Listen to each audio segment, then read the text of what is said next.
All right, let's take the last part here, which we're going to talk about events, and this is typically the most important part.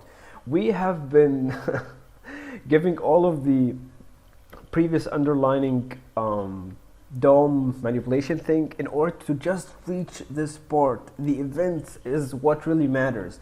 In JavaScript, it's all about having just buttons, elements, whatever they were, and just clicking on them and having some kind of interactivity. Something shows up, something gets added to the layout, right? That's the most important part. And we have 3 ways of adding events or creating events in our HTML document using JavaScript. We are going to take the first one, which is inline event properties.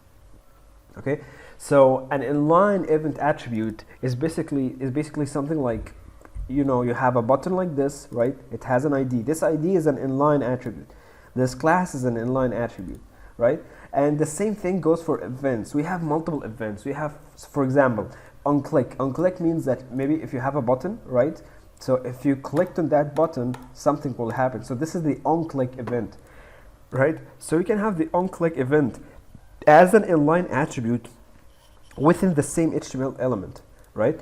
And we can have as well our code to be like this. We can write a function, and this is a named function, a function that has a name, right? And do whatever we want to do, like grab that element. So we are going to grab that button using the ID here. So once this button is grabbed, now add whatever you want to add. Maybe you are going to add a class here, right? So this is the class that you want to be added, button class 1, right? So this is going to be added to this class. Maybe this button class 1 is going to have something different. Okay, so let's try this inline event attribute. Okay, if I want to my product directory, you're gonna see that in the illustration folder that you have copied, you have the JS DOM, and this is the one that we have finished, and there's the JS DOM events. So on the JS DOM events, I've already opened it, right? And go to your Show in Explorer, right? And see where this is, and just click on that file to open it like that, right? I have already opened this before. Okay, so I have created for you 3 buttons, right? This is the first one, the second, and the third. We are going to be caring about IDs and classes. IDs to grab that element using JavaScript, and the classes to just style them using CSS. We are not going to really care about the name here. So remember, the name attribute is really important. This is what links the HTML with the backend. If you watch the hijacking websites video, you're gonna understand this. This is what links the backend with the front end. Right, but anyways, we're not going to use the names here, so you can probably go and delete them. But let's just say that we are going to work on these buttons. Each button of those has a button class 1, and the second has a button class 2, and the button class 3. Button classes are essentially the same, width and border and padding, nothing new, right? And that's it. Okay, I'm going to write my script or my JavaScript to be inline here, or internal. Right, I'm not going to use an external file just for simplicity. So I'm just going to write everything in this script here. You can use, as we've done before, you can use external JavaScript files and just add a, you know, source and just add the JavaScript file and so on. But I'm not going to do that here. Okay, so let's start with the first thing here. So we are going to grab the first button, and we would want to, once we click on it, we would want to let it have a background color of pink, and the font size to be enhanced or be increased to 30 pixels, right? So we would want to have this button, right, to have multiple classes. Once it's clicked, right, we want it to have another class. So it should have this class like this.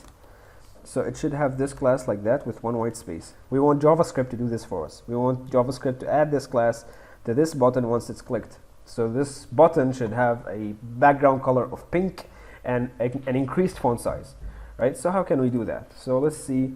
How can we do that, right? So let's prepare the CSS class that we would want to append or add to our element once it's clicked, right? So let's say that it should have a background color of pink. So let's just choose a very beautiful pink color here, and let's give it a font size of 30 pixels, right? And this is all about it. Nothing is going to be changed yet, right?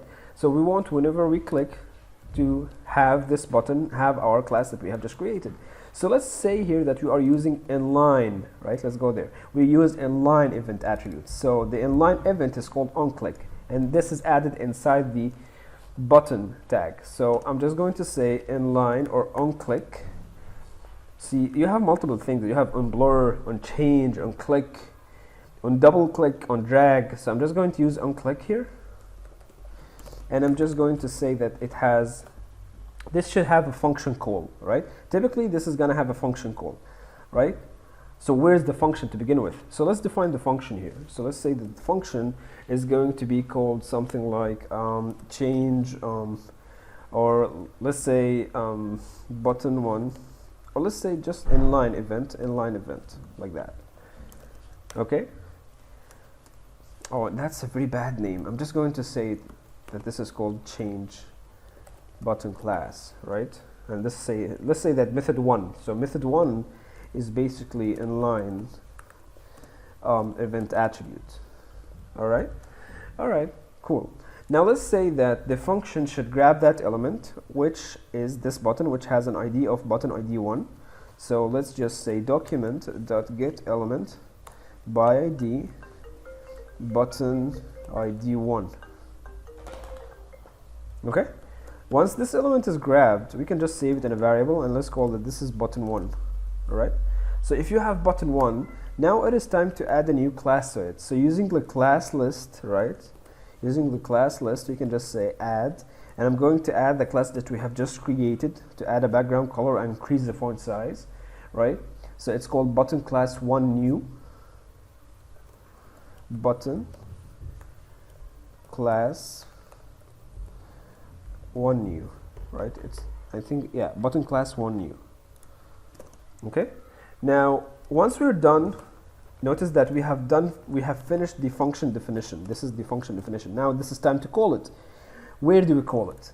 The thing is, if you call the function here, like let's just call the function in the script or the JavaScript workspace. So let's just call this function. What was it? Yeah, let's call the function. If you call the function in the script area or in the JavaScript area, whether it's internal or external, refresh this, and you're gonna see that without my intervention, and this is not something that you would want to use, right? Without the user's intervention, the button has just has gained that class that we wanted to give it, but via like clicking. So it automatically gained that class, that button class 1 new. Now this is not typically what we want to have. What we want to have, that instead of calling the function and automatically when refreshing the page the button takes it or inherits that class, we want when we click on that button to have this class added here, have this class added there. So instead of calling the function here in our script area, we are just going to call the function inside my onClick or inline attribute, right? So inside my inline onClick attribute, event attribute, I'm just going to call the function there. Okay, so if we refresh now, take a look at the element here. I'm just going to expand this a little bit more. Okay. Okay, so if I clicked on this one, you're gonna see that the button has changed.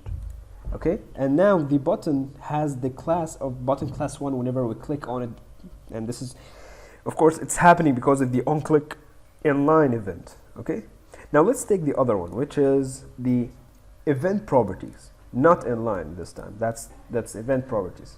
So let's see how this looks like.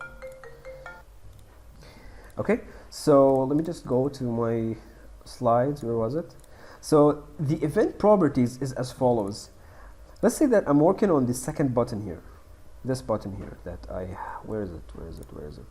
This is the second button that we are working on, right? So the second button is, it tells you that style me via event properties. So how this is working is that whenever you click on the button, now this second button should inherit this other button class 2 new. So this should be added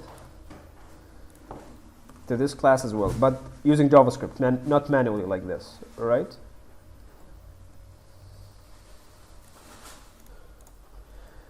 Okay, so instead of having the onClick inline event in our HTML, what we are going to be is going to be solely dependent on JavaScript. So inside our script tag, I'm just going to grab the element first. And notice this is the first time that you are grabbing an element outside the function, right? So we are just going to grab the element by its ID. Once you have that element, you can now call what we call an event property.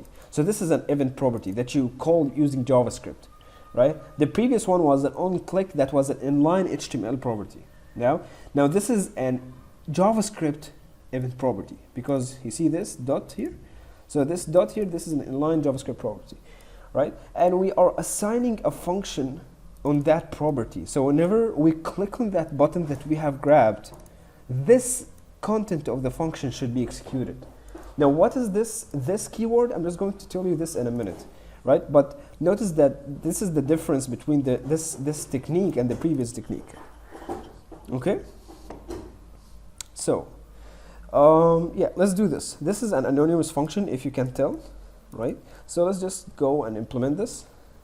All right. First, let me just remind you, I told you that we have anonymous functions in JavaScript, and I didn't give you the anonymous function part, so you can write in the previous lab, in the online live lab, to be like without a reason.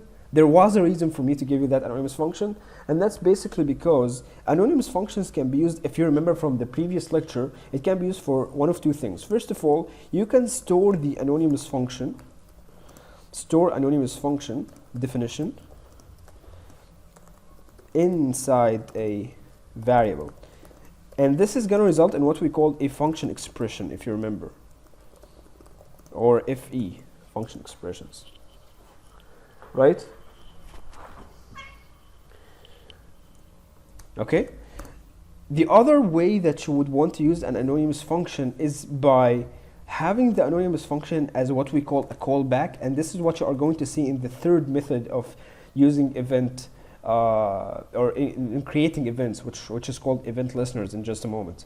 So you can have it as a callback. So let's take the first one, which is storing the anonymous function in a variable, right? So this is what we are going to do now. First of all, let's grab this element, right? So it has a button ID, and this is the first time, as I told you, that we are going to do this outside the function, and that's totally fine.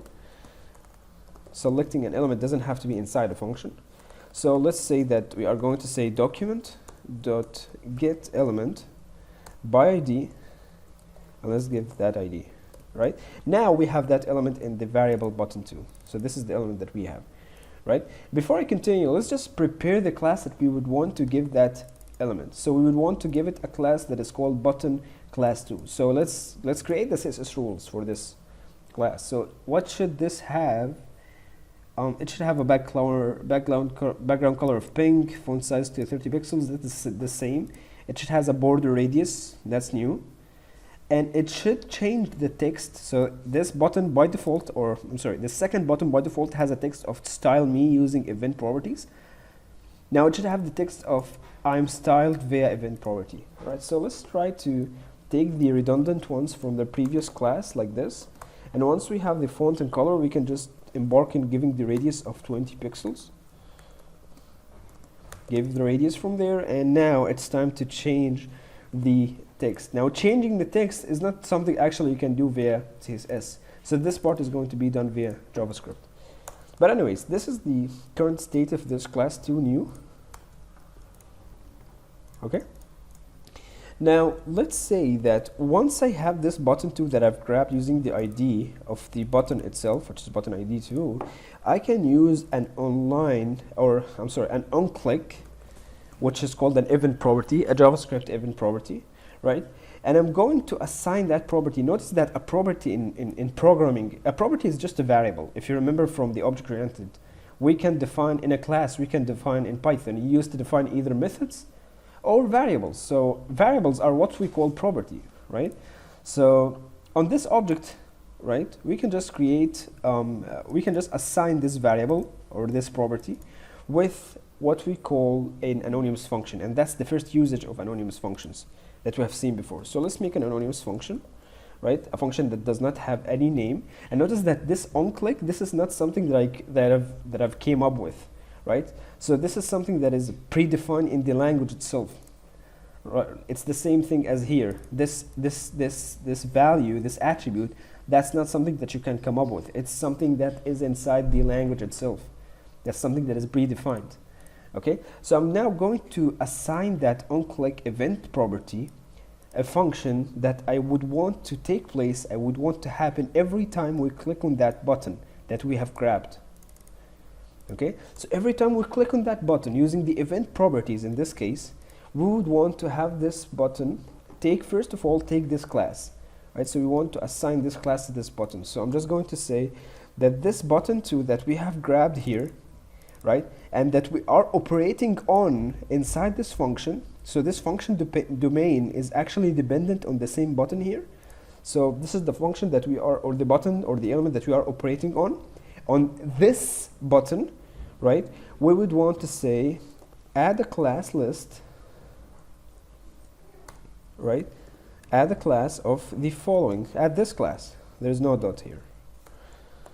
Okay, that's the first thing.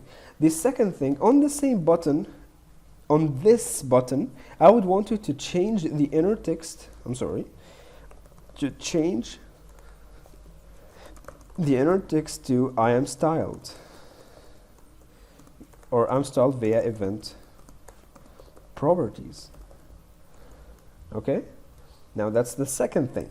Now let's try to refresh the page, not this page. Let's go and refresh the page here. Where is it? Refresh this page, and let's click on this one.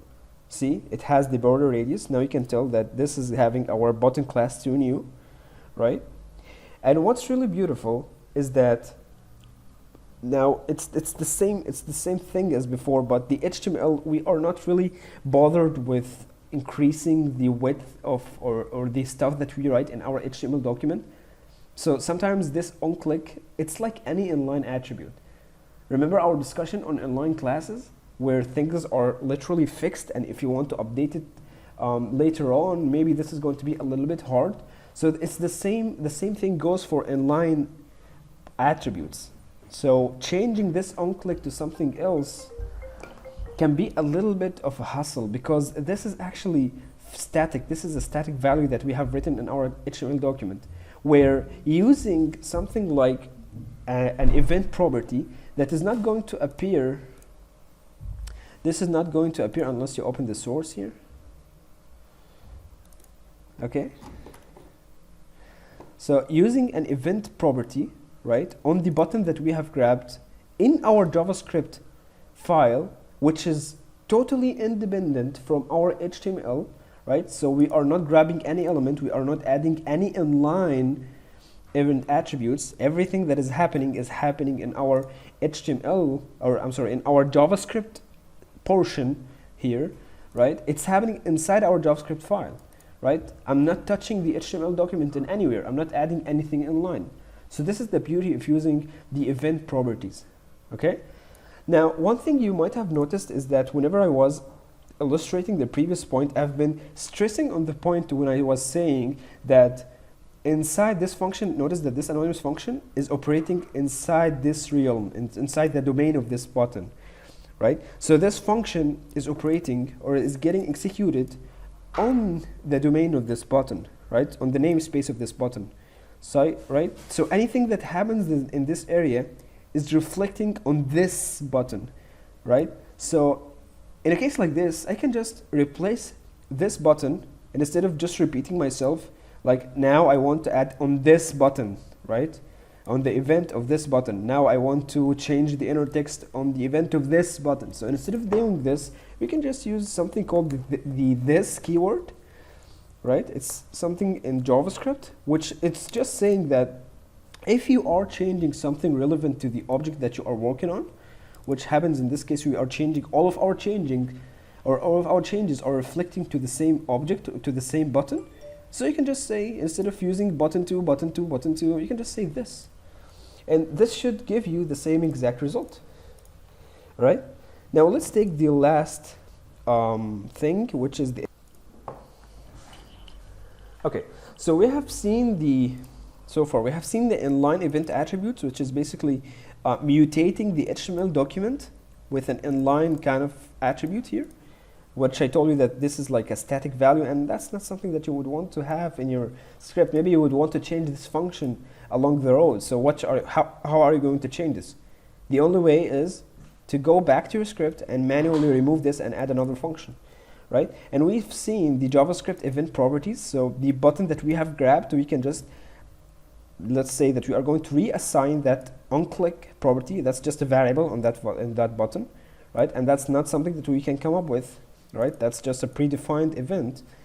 And let's reassign that predefined event with an anonymous function, okay? That is going to be triggered only if we clicked on the button, all right?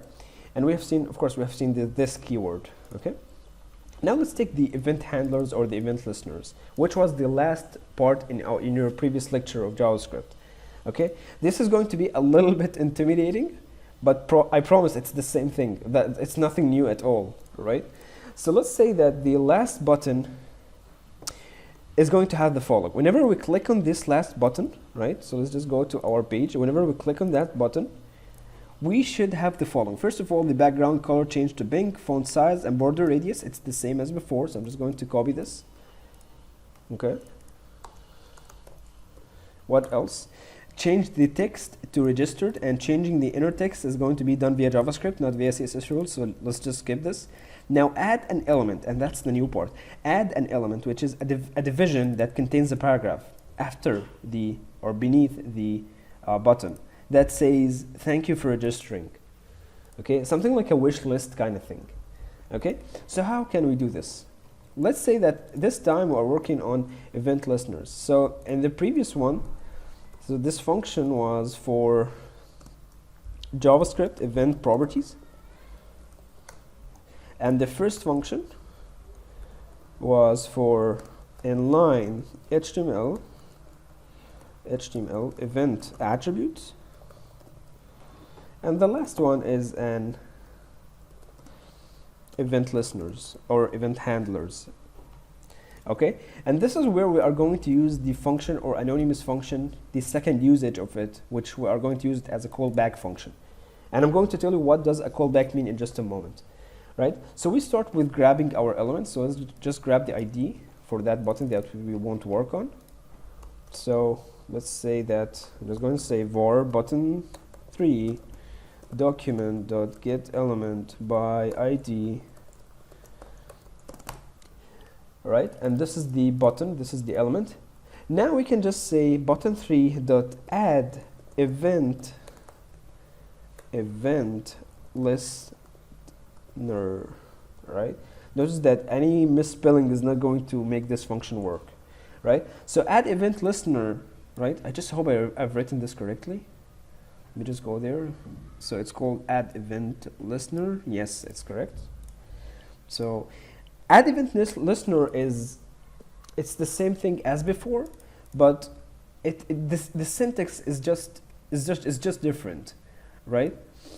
So I'm going to tell you exactly how is this better than using the event properties in just in a second, right? But we have seen like this is better than the inline one, right? The inline one, in that this is actually separating JavaScript from HTML, so we are not statically typing anything in our HTML document, unlike this part, right? So how is this better than that?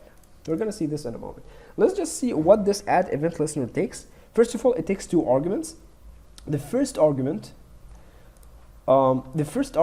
is it takes the kind of event that you would want to happen. So the kind of event here that we are looking for is the same thing. It's just click or on click. So you type, instead of typing on click, you just type click. All right, that's the first difference, right? You don't type on click. It's just click. When you are using add event listener, you don't type on, right? You just type the event name. The second thing is the anonymous function that should be triggered once this event is triggered. So once we click on that button, this function that we are going to write in just a second should be triggered, right? So this is going to be another anonymous function, right?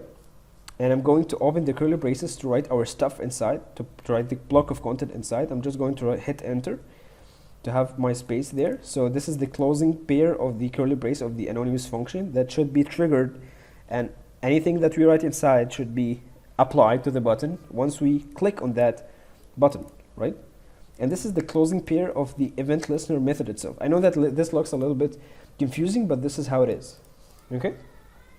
So this notation here, this is what we call a callback. Having the function as a parameter, let me just minimize this, right? So having a function, an anonymous function, to be passed as another argument, this is what we call a callback function. So a callback function is just a second function that gets executed once the main function, which is in this case the add event listener, which gets executed. So again, a callback function is just an anonymous function that gets passed as an argument, which gets executed secondly after the main function gets executed. So this is the main function. Once we click on that button, the main function executes. Now we call back the second function to get executed and to apply whatever changes do you want to apply on that button whenever you click. Okay? And the same stuff is going to happen. First of all, we are going to grab the button that we are targeting, which is button 3. And notice that everything that we are working on here is inside the domain or the namespace of that button. So we might just start using this, or you can use button 3, it's the same thing, right? So I'm just going to use button 3 so we won't get confused. So I'm just going to say button 3 and add a class list of add here and add the button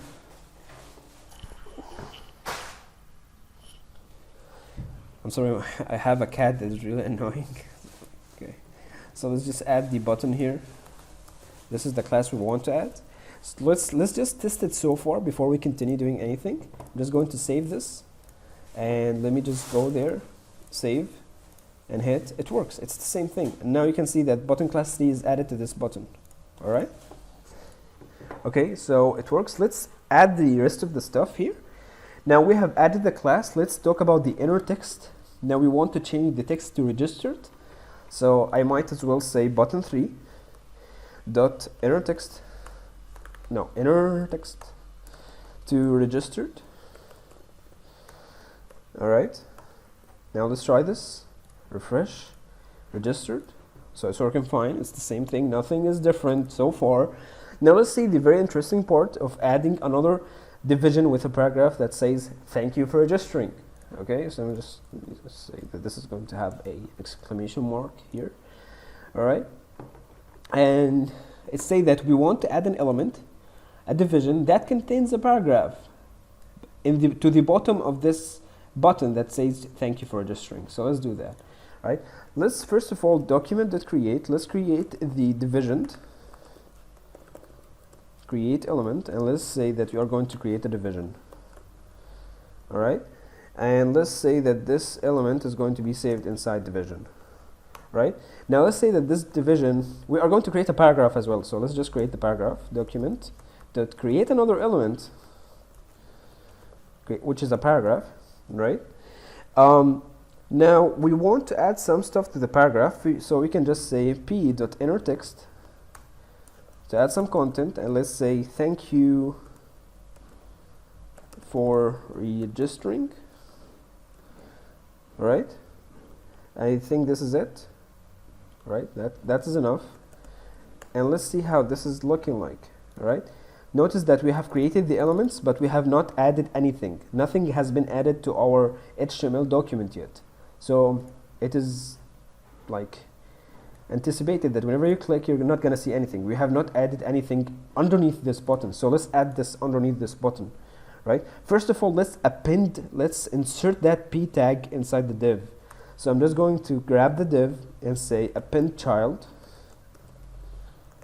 right, and I'm going to insert the p tag inside of it.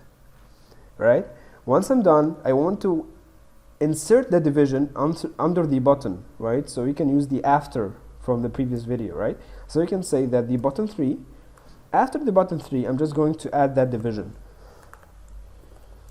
All right, so let's see how this is looking. Click, and here you go. This is the division. All right, so where is it? Now that's the division. Now let me just refresh. That's the button. Nothing there. Let me just click. Here you go. There's a division that has a p tag that has this inner text. Okay. All right, so now let's just give some classes or some styling to this division or paragraph. It looks really bad. So I'm just going to give my classes here. Okay, so let me target that. I will target any paragraphs that is inside any divisions, right? You can give actually a class to this paragraph, so you're not targeting any paragraphs. So we can add a class to this paragraph that we have just created. So we've created the paragraph here, right? So you can just say that p class list dot add, let's say p added on spot. So this is the class that it has, right? So this is the class, right? So any paragraph, right, that has this class that comes under a division should have the following attributes. Let's first of all give it a background color. Let's say that the background color is going to be something, let's say something green, for example. All right, and no, that color is lame. So let me just choose something. This is better. All right, and let's say the font size is going to be 30 pixels. And let's say that the paragraph should have a width of, for example, 300 pixels. And let's see how this is looking. Where is this? Let's refresh. Well, it's looking good, not that good, but it's looking acceptable. Now let's put that paragraph inside. Notice that the division is taking the whole screen. So we'll see the paragraph here. The paragraph has a lot of margin, so you can just center it in the middle using margin 0 auto. Alright, so I'm just going to say margin 0 auto, and we can give a padding because it really looks so bad here. We can give some padding all over the place, so padding of 15 pixels. We can give a font family. All of this is just CSS, by the way, at this point. So let's say that the font family is Arial. We can give what? We can say that uppercase, let's say text transform. I'm just doing what comes to my mind, to be honest, at this point. And yeah, yes, let's do something like text align center, and let's see how this is looking. Alright, looks good, right? We can make the font, let's just pick a very darker color. So you can make the font color white. Alright, and notice how this is really sticking to the button. So you can just add a margin top of 40 pixels. Now let's try this. Right, here you go. Looks good, right? There's one problem. If you clicked on multiple times on this button, you're gonna see that it is infinitely creating a children. Like, let's just expand this. So it's infinitely creating divisions that has paragraphs that has this inner text, right? So we can use another argument on the event listener, and this is the beauty of the event listener, by the way. It would be really hard to do this using either an inline HTML event attribute or using what we've done there. This is using the event properties. Using the event listener, you can do the following, right? So the minute that the second argument, which is this anonymous function, is done, we can add a third argument. So this is the first, that's the third, all of this is the third argument. We can just add a comma and add what we call an object. If you didn't see what is an object, it's typically like a dictionary from Python, and I've introduced this in the previous live lecture, right? So an object is just a key value pair, and you can start an object and end it with 2 curly braces, right? So you can just say that the key or the variable is going to be called something like once, and notice that this once, I think it's once. Let me just make sure, because I don't really recall this part. Yeah, it is once, and you set it to true, right? So again, this once key value, this is not something that I came up with. That's a predefined value as well. So you just say once and true. And this means that once there is a click that happened on that button, right? Once a click that happened on that button that we have grabbed here, that has the ID of button ID 3, right? This event listener is going to be triggered, and the triggering of the main function is going to trigger the second argument, which is the callback function, and all of this is going to happen, right? And this is going to be triggered, the callback is going to be triggered only once. This is what this means. All right, so let me just go there, refresh, and let's try this. This is once, and notice nothing gets appended under this. Okay, And that was all about events. I know that this might look intimidating, but believe me, it's not. It's not at all. Maybe this part is the new part here, okay? But I've done this in the previous video, okay?